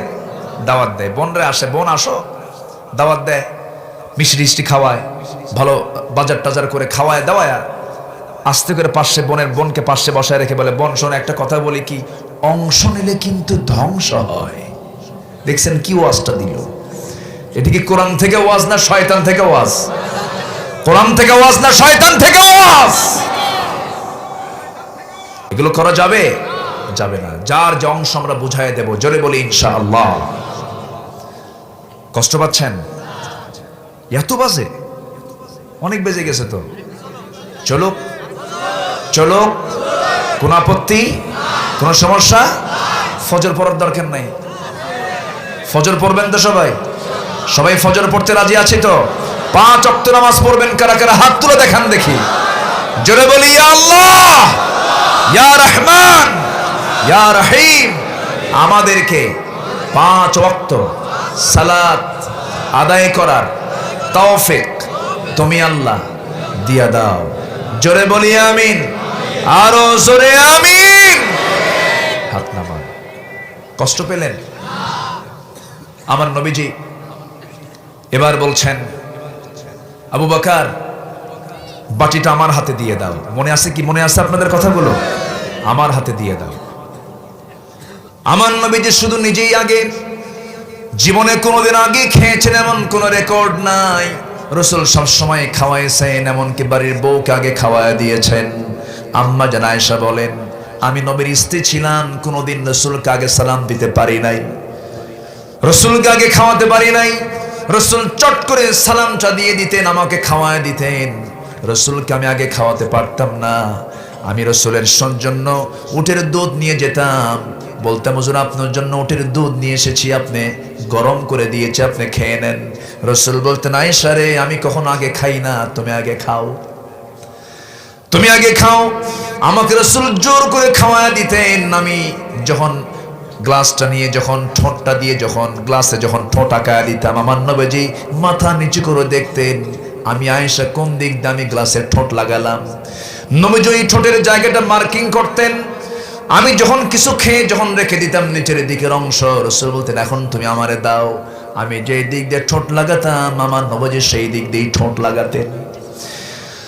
আমি খাওয়ার পরে রাসূল খেতেন। নবীর জন্য আমি ছাগলের গোশতগুলো নিয়ে নবীর সামনে হাজির করতাম। রাসূল বলতেন, আয়েশা তুমি আগে শুরু করো। আমি হাড় জাতীয় গোশতগুলো খেতাম, হাড়গুলো চুষে চুষে রেখে দিতাম। আমার নবীজি আমার চুষে চুষে রেখে দেওয়া হাড়গুলো আমার নবীজি নিয়ে চুষে চুষে খেয়ে নিতে। মুহাব্বত কাকে বলে, ভালোবাসা কাকে বলে রাসূল শিখিয়ে দিয়েছেন। সেই মুহাব্বত আজকে ঘরে ঘরে না বটতলা গাছতলা? বটতলা গাছতলায় চলে গেছে ভালোবাসা। বিয়ের আগেই ভালোবাসা, বিয়ের পরে আর ভালোবাসা নাই। বিয়ের পরে খালি কিলাকিলি, বিয়ের পরে আর ভালোবাসা নাই। এই জন্য রাসূলের সুন্নাহকে মেনে চলো যুবকরা। যুবকদেরকে আমি আলোচনার শেষের দিকে এসে কয়েকটা আমলের জন্য পরামর্শ দেব। আজকের মাহফিলে যুবকরাই বেশি এসেছো। যুবকদের জন্য আমি কিছু মেসেজ দেব, 3টা কাজ করবে, আল্লাহ তাআলা রিজিক তোমার ডাবল বানায় দিবেন। জোরে বলি ইনশাআল্লাহ। কি শুনবা না, শুনবা না? আমার ভাইয়েরা, আমার বন্ধুগণ, আমার নবীজি সারা জীবন সবার হক আদায় করেছেন। রাসূল বলেছেন, যে বান্দা তার বইয়ের কাছে ভালো সেই বান্দা আল্লাহর কাছে ভালো, যে বান্দি তার স্বামীর কাছে ভালো সেই বান্দি আল্লাহর কাছে ভালো। আমি রাসূল আমার স্ত্রীদের কাছে ভালো। যেরকম সুবহানাল্লাহ। সমাজে ভালো হয়ে লাভ কি? আগে বইয়ের কাছে ভালো হতে হবে, ঠিক কি না? চরিত্র সুন্দর করার জন্য পরিবারকে সুন্দর করে সাজাতে হবে, সন্তানদেরকে শিক্ষা দিতে হবে। রাসূল তাও শিখিয়ে দিয়েছেন। আমার নবীজি সব শিক্ষাই দিয়ে দিয়েছেন। আমার নবীজির বউকে একজন ছিল না, একাধিক ছিল। একটা বউ রাখা মানে এটা কিন্তু সহজ দায়িত্ব, 2 বউ কিন্তু কঠিন দায়িত্ব। রাসূল কি সহজ দায়িত্ব পালন করেছেন না কঠিন দায়িত্ব পালন করেছেন? আবার জীবনটা শুরু করেছেন বিধবা নারীকে বিয়ের মধ্য দিয়া। বিধবা এতিম সমাজের সহায় নসহায়, সহায় নসহায় নবীজি বিধবার পাশে দাঁড়িয়েছেন, এতিমের পাশে দাঁড়িয়েছেন। আমার ভাইয়েরা, আমার নবীজি একদিন বসে আছেন, 4 স্ত্রীর সামনে বসা। রাসূলকে লক্ষ্য করে বলছেন, ইয়া রাসূলুল্লাহ, আপনি এই 4 জনের মধ্যে একটা সমাধান দিয়ে দেন। আপনি এই 4 জনের মধ্যে কাকে সবচেয়ে বেশি ভালোবাসেন? রাসূল বললেন, কাকে সবচেয়ে বেশি ভালোবাসি আমি এটা আমি আজকে বলবো না, কালকে বলবো। যাও, মানে তারা কেউ নিশ্চিত করতে পারো না রাসূল কাকে বেশি ভালোবাসেন। রাসূল বলেন, তোমরা চলে যাও, কালকে বলবো। সন্ধ্যা হতে হতেই তিনি 8টা খেজুর হাতের মধ্যে নিলেন, 2টা করে খেজুর নির্দিষ্ট করলেন সবার হাতে হাতে দিয়ে দিবেন। প্রথম 2টা খেজুর নিয়ে প্রথমেই আম্মা জান আয়েশার ঘরের মধ্যে ঢুকে বলছেন, আয়েশা, এই 2টা খেজুর আমি তোমার জন্য স্পেশালি নিয়ে এসেছি। এই 2টা খেজুর আমি তোমাকে লুকায় লুকায় দিয়ে গেলাম। খবরদার, এই 2টা খেজুর যে আমি তোমাকে দিয়েছি আর আমি তোমাকে যে বেশি ভালোবাসি, এই কথা যেন অন্য কোনো বউ না জানে। 2য় স্ত্রীর ঘরে গিয়া কি কথা বললেন, 3য় স্ত্রীর ঘরে গিয়া কি কথা বললেন, 4র্থ স্ত্রীর ঘরে গিয়া কি কথা বললেন। চলে আসলেন। পরদিন সকালবেলা বুক ভরা আশা নিয়া 4 বউ চলে গেছে। রাসূল আমার কথা বলবেন, রাসূল আমার কথা বলবেন, সবার তো একই চিন্তা। নবীজির সামনে যখন প্রশ্ন করা হলো, হুজুর, এই যে আমরা 4 জন চলে আসছে, আপনি বলতে চেয়েছেন আপনি কাকে সবচেয়ে বেশি ভালোবাসেন? রাসূল সঙ্গে সঙ্গে মুস্কি হাসি মেরে বললেন, শোনো, আমি তাকেই সবচেয়ে বেশি ভালোবাসি যাকে আমি গত রাত্রে লুকায়ে 2টা খেজুর দিয়ে আসছি। যা, যেরকম সুবহানাল্লাহ। আদালত কাকে বলে? ইনসাফ কাকে বলে? ঘরে বাইরে সব সময় কি অসমান না সমান? সমান ছিলেন। নবীজি বাচ্চাদের সঙ্গে কথা বলেছেন, স্ট্যান্ডার্ড তিনি কথা বলেছেন। শিশু বাচ্চারা খেলাধুলা ছেড়ে দিয়ে নবীর সামনে বসে থাকতো। রাসূল এত মিশুক ছিলেন, মসজিদে গেলে পরে কিছু বুড়া মানুষ নামাজে বাধা দেয়, আছে না? শিশু যাওয়া মানে রহমত চলে যাওয়া। মুরব্বী বাবাজিদেরকে বলবো, কখনো বাচ্চাদেরকে আটকাবেন না। বাচ্চারা ঘাড়ে চড়ুক, পিঠে চড়ুক, যেখানেই চড়ুক না কেন, সামনে দিয়ে হাঁটুক না কেন, কোনোদিন বাধা দিবেন না। কারণ ইসলাম দিন শিখবে বাচ্চারা মসজিদে গিয়ে। মসজিদ হচ্ছে মুসলমানদের সবচেয়ে বড় সংস্কৃতির জায়গা। বলেন আলহামদুলিল্লাহ। বাচ্চারা মসজিদে যাবে, নামাজ পড়বে, কোনো বাধা দিবেন না। আমার নবীজি একদিন সেজদায় পড়েছেন, সেজদায় তিনি আছেন। হোসেন রাদিয়াল্লাহু তাআলা আনহু নবীর ঘাড়ের উপরে গিয়ে বসে আছেন। রাসূল বিরক্ত হলেন না, চুপ মেরে তিনি সেজদা দিয়ে তাসবিহ জপতেছেন। যতক্ষণ না হোসেন না উঠেছেন, রাসূল ওঠেন নাই। সালাম ফেরার পর মুস্কি হাসি মেরে বলছেন, না হুসাইন, আমার ঘাড়ে চড়েছ বলেই তো আজকে আমার তাসবিহটা বেশি হয়ে গেছে।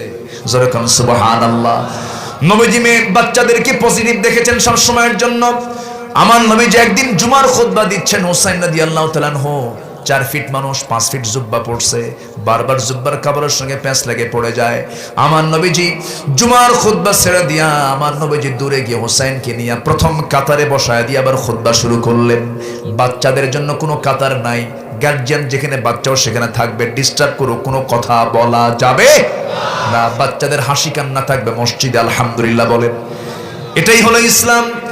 ইসলাম তো এই জায়গায় থেকে বাচ্চারা শিখবে। ইসলাম মসজিদে বাচ্চাদের নিয়ে আসবেন না, মোবাইল দিবেন, শেষ। মোবাইল দিবেন কি শেষ হয়ে যাবে, ডিভাইস দিবেন না। বাচ্চাদের হাতে কোরআনটা শিখায় দিবেন, কোরআনটা তেলাওয়াত করায় দিবেন। 1 নাম্বার কাজ কোরআন তেলাওয়াত। লস হবে না লাভ হবে? লস হবে না লাভ হবে? নাম্বার 2, আমরা নামাজ কায়েমের সংগ্রাম করব। জোরে বলি ইনশাআল্লাহ। আমার বন্ধুগণ, নবীজির সিরাত নিয়ে কথা না বললে তো আলোচনার পরিপূর্ণতা আসে না। এই জন্য আমি একটু এই লাইনে চলে এসেছি, আবার মূল লাইনের দিকে চলে যাব। আমার নবীজি হুসাইনকে খুব মহব্বত করতেন।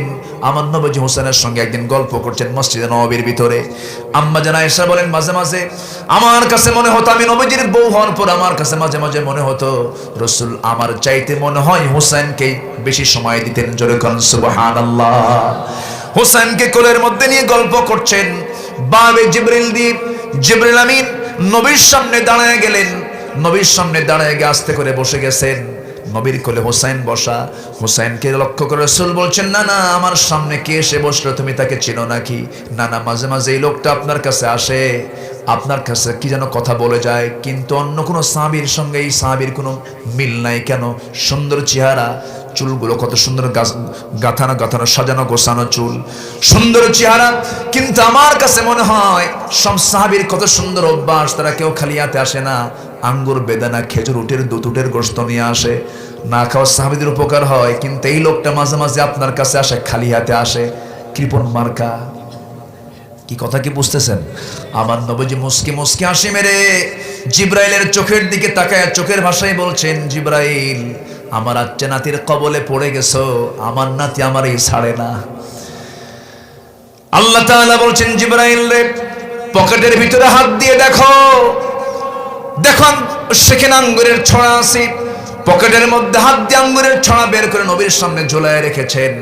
আমার নবীজি বলছেন, হুসাইন রে, কে বলেছে কৃপণ সাহাবী, দেখো তোমার জন্য টস্টস আঙ্গুর নিয়ে এসেছে। এবার হুসাইন বলছেন, না না, এতক্ষণ ভাবছিলাম সাধারণ কৃপণ, এখন দেখি মারাত্মক কৃপণ। কেন? পকেট আঙ্গুর থুই আঙ্গুর বের করে না। যেরকম সুবহানাল্লাহ। আমার নবীজি বাচ্চাদের কি সময় দিয়েছেন। কিছু কিছু নানা আছে নাতিদের শুধু দেখলেই ধমকায়, আছে না? শিশুদের কি ধমকানো জায়েজ না? না জায়েজ, ধমকানো যাবে না, ধমকাবেন না কখনো। বাচ্চাদের প্রশ্ন কম না বেশি? বেশি। কখনো প্রশ্ন উত্তর দিতে নিয়ে বিরক্ত হবেন না। এমন ধমক মারে কিছু নানা দাদা আছে, নাতিরা মনে মনে কে বুড়া মর কুলখানি খাবো। আমার নবীজি মসজিদে নববীর ভিতরে বসে আছেন। এমন সময় ওই হুসাইন একদিন নবীর মসজিদের দরজার সামনে দাঁড়ানো একজন সাহাবী দরজায় দারোয়ানের দায়িত্ব পালন করছেন, গেটে দায়িত্ব পালন করছেন। বলছেন, হুসাইন, তুমি এখানে কি করতে এসেছো? নানার সঙ্গে দেখা করতে যাব। যাওয়া যাবে না। কেন যাওয়া যাবে না? রাসূল গুরুত্বপূর্ণ বয়ান নিয়ে ব্যস্ত আছেন, তুমি গেলেই বয়ান বন্ধ হয়ে যাবে। হুসাইনের চোখ বড় হয়ে গেছে, বলতেছে, ও চাচা, তোমরা যে নবীর কথা বসে বসে শোনো, আমি কি হুসাইন তার চাইতে কোনো অংশে কম নাকি? আমার দাম কি কিছুই নাই নাকি? তোমাদের নবীর চাইতে আমার দাম কি কোনো অংশে কম নাকি? আমি তার চাইতে বড়। বাচ্চাদের কথাগুলো কিন্তু বড় বড়ই হয়। এই কথা বলা মাত্র সাহাবী মনে মনে চিন্তা করতেছে, যেমন বাপ তেমন ছেলে, আলীও তো এরকম মার্কাই কথা কয়। আল্লাহু আকবার বলেন। বিচক্ষণের কথা, ভয়ে দরজা খুলে দিয়েছে, চলে গেছেন আলী, চলে গেছেন হুসাইন রাদিয়াল্লাহু তাআলা আনহু, নবীর সামনে আস্তে করে বসে গেছেন। আমার নবীজি হুসাইনকে দেখিয়ে বলছেন, না না রে, মনটা তোমার খারাপ, কোনো কথা নাই কেন, কি হয়েছে তোমার? এবার বলছেন, না না, আমার কি কোনো দাম নাই, মান সম্মান না, আমি কি আসতে পারি না? আমাকে আসতে দেওয়া হয় না কেন? আমার কি কোনো ইজ্জত নাই নাকি? না না, আমায় আজকে তোমার সঙ্গে বেশি সময় দেব না, তবে আমি তোমাকে আজকে কিছু কোশ্চেন করব। না না, তুমি বলো তো, আমি বড় না তুমি বড়? রাসূল বলছেন, আমি তো বড় হবে, আমি তোমার নানা হই, তুমি আমার নাতি হও। না না, তুমি আমাকে বলতেছো ঠিক কথা, কিন্তু আমি তোমাকে বুঝাই দেব, আমি তোমার চাইতে বড়, আমি তোমার চাইতে বড়। রাসূল বলছেন, না না, কেমন করে বুঝাবা? না না, বুঝাবো, তবে শর্ত হলো 3টা প্রশ্ন করব, শুধু উত্তরটা তুমি দিবা। ঠিক আছে না না, কি প্রশ্ন বলো? এবার বলছে, না না, প্রশ্ন করব, শর্ত হলো তুমি বলো, না না, আমার সবচেয়ে প্রিয় বসার জায়গা কোথায়? রাসূল বললেন, নাতিরে, আমার বুকটা তোর বসার প্রিয় জায়গা। না না, শুয়ে পড়ো। রাসূল শুয়ে পড়লেন, লাফ মেরে গিয়ে নবীর বুকের উপরে বসে বলছেন, না না, প্রশ্ন করব, শর্ত হলো সব সাহাবীকে ডেকে আনো আমার সামনে। সব সাহাবীকে ডেকে মসজিদে নববী ভরপুর করে দেওয়া হলো। এবার বলছে, না না, 3টা প্রশ্ন করব, বলো তো না না, তোমার বাবার নামটা কি? আমার নবীজি মুস্কি হাসি মেরে বলছেন, না না রে, আমার বাবার নাম হলো আব্দুল্লাহ। কোন বংশ? কুরাইশ বংশ। এতটুকুই তোমার বাবার পরিচয়টা শেষ। কিন্তু বা ও না না, আমার বাবার পরিচয়টা হলো মক্কায় বাড়ি, কুরাইশ বংশ, তার সঙ্গে আরেকটা যোগ হলো যাকে আল্লাহ তাআলা আসাদুল্লাহিল গালিব করে দুনিয়ার সমস্ত কাফের বেঈমানদের জন্য যাকে সিংহ করে পাঠানো হয়েছে। আমার গর্বিত পিতা আমার আলী, আমার বাবা আলী আর তোমার বাবা আব্দুল্লাহ, দুইজনকে দুই পাল্লায় দাও, আল্লাহর কসম আমার আব্বার ওজনটাই ভারী হয়ে যাবে। আমার নবীজি মুস্কি মুস্কি হাসি দেন, কিন্তু চোখে তার পানি টলমল করছে। বিজ্ঞচিত কথাগুলো শুনে এবার বলছে, না না আর কি প্রশ্ন করবি কর রে নানা। এবার বলছে, নানা বলো তো তোমার মার নামটা কি? আমেনা। বাড়ি তার কোথায়? মদিনায়। তার বাবার নাম কি? ওহাব জুহরি। ও নানা তোমার মার নাম আমেনা, বাড়ি তার মদিনায়, এতটুকুই তার পরিচয় শেষ। নানা তুমি কি জানো আমার মার পরিচয়টা কি? আমার মা হলেন দুনিয়ার সমস্ত মুমিনা নারী যারা জান্নাত পাবে, খাতুনে জান্নাত, সেই সমস্ত মুমিনা নারীদের সর্দারিনী খাতুনে জান্নাত মা ফাতিমা, তোমার কলিজার টুকরা ফাতিমা। আমার মা ফাতিমাকে এক পাল্লায় দাও, তোমার মা আমেনাকে এক পাল্লায় দিয়ে দাও। নানা আল্লাহর কসম করে বলি আমার মার ওজনটাই বেশি ভারী হয়ে যাবে। তোমার আমেনার চাইতে আমার ফাতিমার দামটাই বেশি। ও নানা নাম্বার 3 প্রশ্ন হলো, বলো তো নানা তোমার নানার নামটা কি? এবার রাসূল বলছেন আমার নানার নাম হলো ওহাব জুহরি, বাড়ি তার কোথায়? মদিনায়। কি করতেন? ব্যবসা করতেন। নানা তোমার নানার নাম ওহাব জুহরি, বাড়ি তার মদিনায়, একজন ব্যবসায়ী মানুষ। কিন্তু নানা তুমি তো অবশ্যই জানো আমার নানার পরিচয়টা কি? আমার নানাটা কি? আমার নানার পরিচয় দেওয়া শুরু হলে শেষ হবে না। আমার নানা হলেন সর্বকালের সর্বযুগীর সর্বশ্রেষ্ঠ মানুষ, রাসূল আকরাম নবী মুকাররম জনাবে মুহাম্মদ রাসূলুল্লাহ সাল্লাল্লাহু আলাইহি সাল্লাম। আমার নানাকে এক পাল্লায় দাও, তোমার নানাকে এক পাল্লায় দাও। নানা আল্লাহর কসম করে বলি আমার নানার ওজনটাই বেশি ভারী হয়ে যাবে। আমার নবীজি নাতি হুসাইনকে কোলের মধ্যে নিয়ে কপালে চুমো দিলেন, গণ্ডদেশে চুমো দিলেন, চিবুকে চুমো দিলেন, ঠোঁটের মধ্যে ঠোঁট ঢুকায় দিয়ে চুমোতে চুমোতে ভরায় দিয়ে বলছেন, নানা রে আজকে যুক্তির দিক থেকে নবী হওয়ার পর আমি তোর কাছে হেরে গেলাম। আমার বন্ধুগণ এই সুন্দর চরিত্রগুলো, এই সুন্দর জীবনীগুলো আজকে শিশুদের জানার দরকার আছে না নাই? আসতে বলবেন না আছে না নাই? ক্লাসে বানর না ঢুকায় যদি রাসূলের সুন্নাতগুলো ঢুকানো হতো কতই না ভালো হতো। ঢুকাইছে শেষে কি বানর কি ঢুকাইছে? বানর ঢুকেছে। বানররাই তো বানর ঢুকায়, ঠিক কিনা? বানরের বংশধরদের কাছ থেকে আদম সন্তানদের শিক্ষা নেবার কিছু নাই। ঘাপটি মারা কিছু নাস্তিক আমার দেশে আছে না নাই? আসতে বলবেন না আছে না নাই? ঘাপটি মারা কিছু বদমাইশ আছে। তাসলিমা নাসরিন কয়েকদিন আগে লিখেছে তার স্ট্যাটাসে, সে বলেছে তোমাদের নবী মুহাম্মদ মদিনার মাটিতে পৌঁছে গলে শেষ হয়ে গেছে। এই জাতীয় কথা বলার পর এর চাইতে বড় অপরাধ কি হতে পারে? তার প্রশংসা করা কিছু কুলাঙ্গার আমার দেশে আছে। ওই সমস্ত জালিমদের মোকাবেলা করার দরকার আছে না নাই? ইসলামে কোনো কাজকে কি ছোট বলা হয়? খাব্বাব ছিলেন কামান, বেলাল ছিলেন গোলাম, তারপরে বেলাল ছিলেন একদম গোলামজাদা গোলাম। কোন সাহাবী এমন কোন কাজ নাই যে কাজ করেন না। আল্লাহু আকবার বলেন। ইবনে মাসউদ রাদিয়াল্লাহু তাআলা এত জ্ঞানী ছিলেন, তিনি কোরআন দিয়ে সবসময় কথা বলতেন। আমরা কোরআনটাকে এরকম করে পড়বো, জোরে বলি ইনশাআল্লাহ। রাখাল থেকে বড় মুহাদ্দিস হয়ে গেলেন, বড় মুফাসসির হয়ে গেলেন। একদিন ওমর ফারুক রাদিয়াল্লাহু তাআলা দেখতে পেলেন দূর থেকে একটা কাফেলা আসতেছে, অন্ধকার রাত। ওমর ফারুক বলছেন এই কাফেলা কোন জায়গা থেকে আসে? ভিতর থেকে জবাব আসতেছে মিন ফাজ্জিল আমিক, কোরআন শরীফের আয়াত। মিন ফাজ্জিল আমিক, প্রত্যন্ত অঞ্চল থেকে। যাওয়া কোথায়? ইলা বাইতিল আতিক। আল্লাহু আকবার। কোরআন থেকে উত্তর দিচ্ছে। কি ব্যাপার? আজীব ব্যাপার, তুমি কি কোরআন ছাড়া কথা বলবা না? তো বলতেছে ওমান আসদাকু মিনাল্লাহি কিলা। আল্লাহু আকবার বলেন। সবচেয়ে সত্য কথা কার? বুঝাই দিচ্ছেন যে আমি সবচেয়ে সত্য কথা আল্লাহর কথাও তো বলবো আমি। আল্লাহু আকবার বলেন। এবার বলছেন আচ্ছা ঠিক আছে, পারো তো ভালোই। ওমর ফারুক প্রশ্ন করলেন, তাহলে প্রশ্ন করি কোরআনের সবচেয়ে ভয়ঙ্কর আয়াত কোনটা? ভিতর থেকে আয়াত আসতেছে, উত্তর দিচ্ছে ফামাইয়া আমাল মিসকালা যাররাতিন খায়রান ইয়ারা। এবার বলছে সবচেয়ে কোরআনের আশাব্যঞ্জক আয়াত কোনটা? বলতেছে কুল ইয়া ইবাদিয়াল্লাযীনা আসরাফু আলা আনফুসিহিম লা তাকনাতু মির রাহমাতিল্লাহ। সঙ্গে সঙ্গে ওমর ফারুক বললেন নিঃসন্দেহে এই কাফেলার ভিতরে আব্দুল্লাহ ইবনে মাসউদ আছে। সামনে দাঁড়িয়ে বলছেন, হ্যাঁ আমি আব্দুল্লাহ ইবনে মাসউদ। যেরকম সুবহানাল্লাহ, ইন্নাল্লাযীনা ইয়াতলুনা কিতাবাল্লাহ। আমরা আল্লাহর কালামকে সুন্দর করে পড়বো, বুঝবো, জানবো। জোরে বলি ইনশাআল্লাহ। আমার ভাইয়েরা, নাম্বার 3 হলো, 3 কাজে লস নাই। নাম্বার 3 হলো ওয়ানফাকু মিম্মা রাযাকনাহুম সিররাও ওয়া আলানিয়াতান ইয়ারজুনা তিজারাতান লান তাবুর।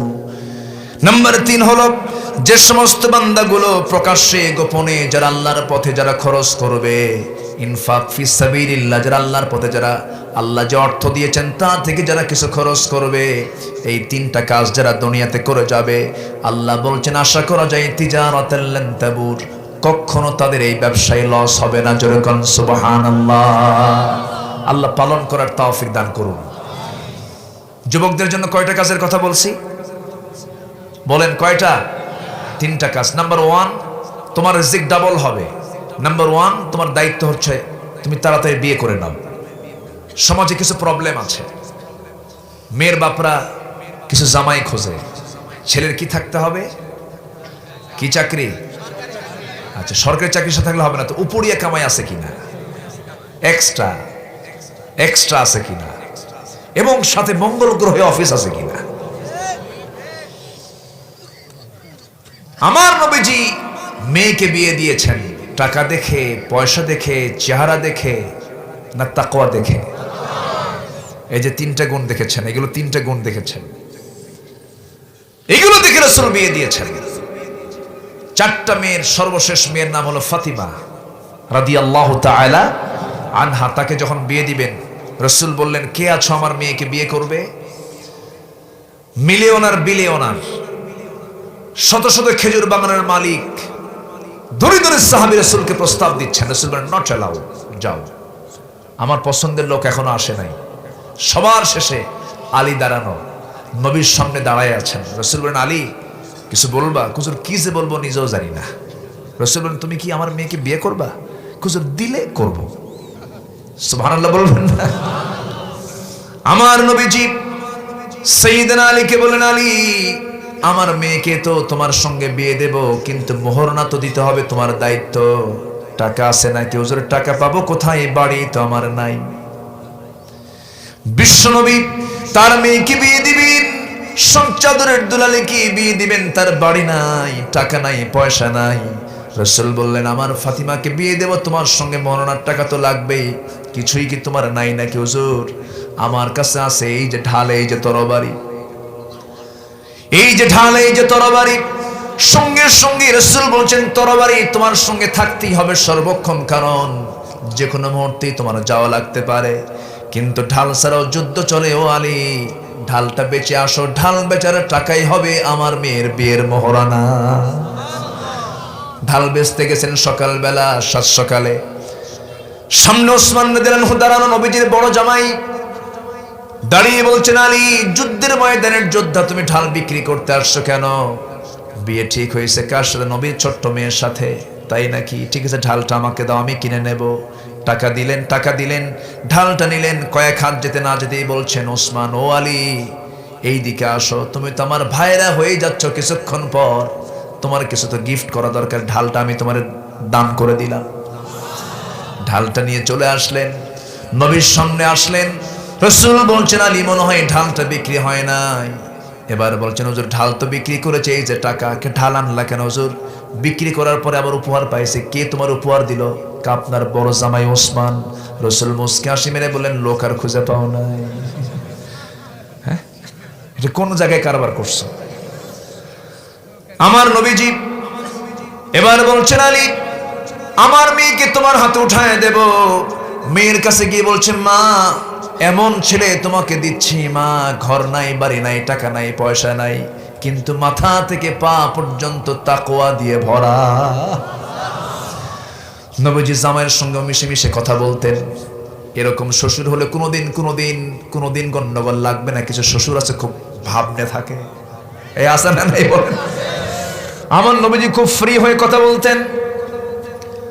জামাইয়ের সঙ্গে কি সুন্দর করে মিশে মিশে একদিন খেজুর খাচ্ছেন। খেজুর খেতে খেতে খেজুরগুলো খান রাসূল, আর বিচিগুলো রেখে দেন আলীর সামনে। খেজুর রাসূল খান, গোশতগুলো খান, আর আটিগুলো রেখে দেন কোথায়? আলীর সামনে। বিচিগুলো আলীর সামনে রেখে দেন। খেজুর খাওয়া শেষে রাসূল মজা করে বলছেন, সাহাবীরা আমরা সবাই খেজুর খেলাম, আলীও খেজুর খেলো, দেখো তার সামনে কতগুলো বিচি দেখো। এবার আলী বলছেন, শোনেন আমার ভাইয়েরা, রাসূল যে বলেছেন আমি বেশি খাই, আমার বেশি খাওয়াটা মানায়, আমি যোদ্ধা, আমার হাতে শক্তির দরকার। কিন্তু আমরা সবাই খেজুর খেয়েছি, সবাই বিচি ছাড়া খেজুর খেয়েছি।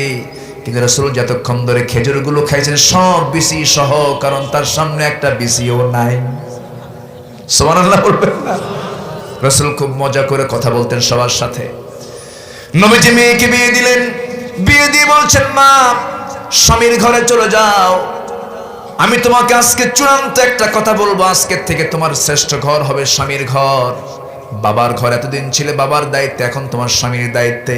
মৃত্যুর দিন পর্যন্ত যেন স্বামীর বিরুদ্ধে যেন একটা নালিশ আমার কানে না আসে, একটা অভিযোগ যেন আমার কানে না আসে।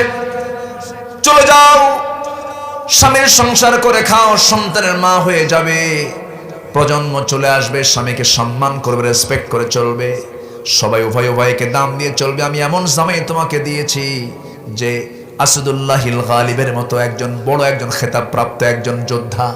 চলে যাও। আমার নবীজি যাওয়ার সময় একটা পানির পাত্র দিলেন, গ্লাস দিলেন, চামড়ার তোশক দিলেন, পানির মশক দিলেন, আর পিসদানি দিলেন, আটা পেশার জন্য একটা যন্ত্র দিলেন, পিসদানি দিলেন। বললেন, মা যাও করে খাও, আর কোনোদিন আমার ব্যাপারে আমি তোমাকে চূড়ান্ত কথা বলে দিচ্ছি, সংসার তোমার সুখের হবে, কিন্তু স্বামীর গোপন কথা যেন বাইরে না বলে বেড়াও, যাও চলে যাও। কিন্তু আজকের মেয়ের বাবারা মেয়েকে যখন স্বামীর ঘরে পাঠায় দেয়, মেয়েকে বলে, মা শোন, চলে যা স্বামীর ঘরে, যদি তোর স্বামী কিছু কয় শুধু খবর দিবি, ফোন দিবি, খাইয়া ফালামু। এরকম আছে না? বলে না? বলো, আছে না? নাই না, এগুলো করা যাবে না। যুবকরা আসো নাকি? তোমরা আসো, তোমরা আসো, তোমাদের বিয়ে তো সহজ বানায় দিচ্ছি। বিয়েটা ইজি হওয়া দরকার। আজকে সমাজে বিয়ে সহজ না জেনা সহজ? বলেন কোনটা সহজ? জেনা। জেনা সহজ হয়ে গেছে, বিয়ে কঠিন হয়ে গেছে। বিয়ে করতে অনেক খড়কুটা পোহাতে হয়, অনেক প্রেসার চলে আসে। না না, বিয়ে করতে হবে, বিয়েটা সহজ করে দিতে হবে। রাসূল বিয়েটাকে সহজ করে দিয়েছেন। ফাতিমা রাদিয়াল্লাহু তাআলা আনহা মৃত্যুর দিন পর্যন্ত নবীর কাছে এসে স্বামীর বিরুদ্ধে একটা কথাও কোনোদিন বলেন নাই।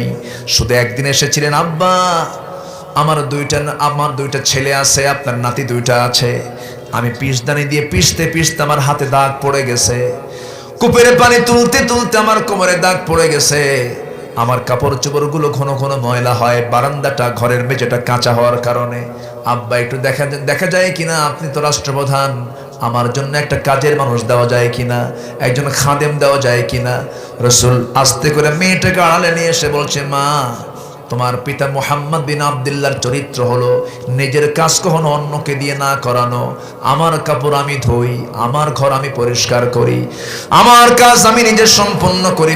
ফাতিমা তোমার কোনো কাজের মানুষের প্রয়োজন নাই। সকালে সুবহানাল্লাহ, আলহামদুলিল্লাহ, আল্লাহু আকবার 33 বার বলবে, সন্ধ্যে আমলটা করবে, আমার আল্লাহ তোমার সমস্ত কাজকে সহজ করে দিবেন। জোরে করুন সুবহানাল্লাহ। মায়েরা কি ওয়াজগুলো শুনলো? শুনেছ নাকি না ঘুমটুম পারলো? আল্লাহ তুমি মাদেরকে আমল করার তৌফিক দিয়ে দাও। জোরে বলি আমিন। অনেক রাত হয়েছে, আর না, আজকে যা হয়েছে বলি আলহামদুলিল্লাহ। সবাই বসেন, নামাজের মতো করে বসি, আমরা নামাজের মতো করে বসি।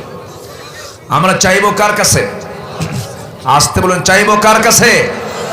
আল্লাহর কাছে। জোরে বলি সুবহানাল্লাহ, আলহামদুলিল্লাহ, লা ইলাহা ইল্লাল্লাহু, আল্লাহু আকবার।